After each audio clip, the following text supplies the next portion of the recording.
Hi friends, ఈరోజు ఒక చిన్న కానీ చాలా ముఖ్యమైన టాపిక్ గురించి మాట్లాడుకుందాం. మీరు కోడింగ్ నేర్చుకుంటుంటే HTML, CSS, జావాస్క్రిప్ట్ మీద మాత్రమే ఫోకస్ చేస్తారు. కానీ చాలామంది ఒక పవర్ఫుల్ టూల్ని మిస్ అవుతారు.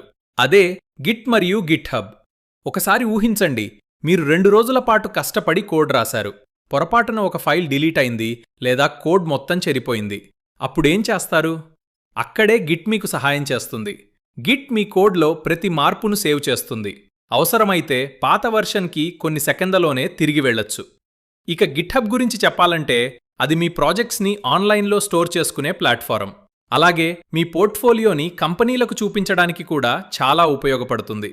అందుకే మీరు వెబ్ డెవలపర్ అయినా, యాప్ డెవలపర్ అయినా గిట్ మరియు గిట్హబ్ తప్పకుండా నేర్చుకోండి. ఇది మీ కెరీర్లో చాలా పెద్ద ప్లస్ అవుతుంది.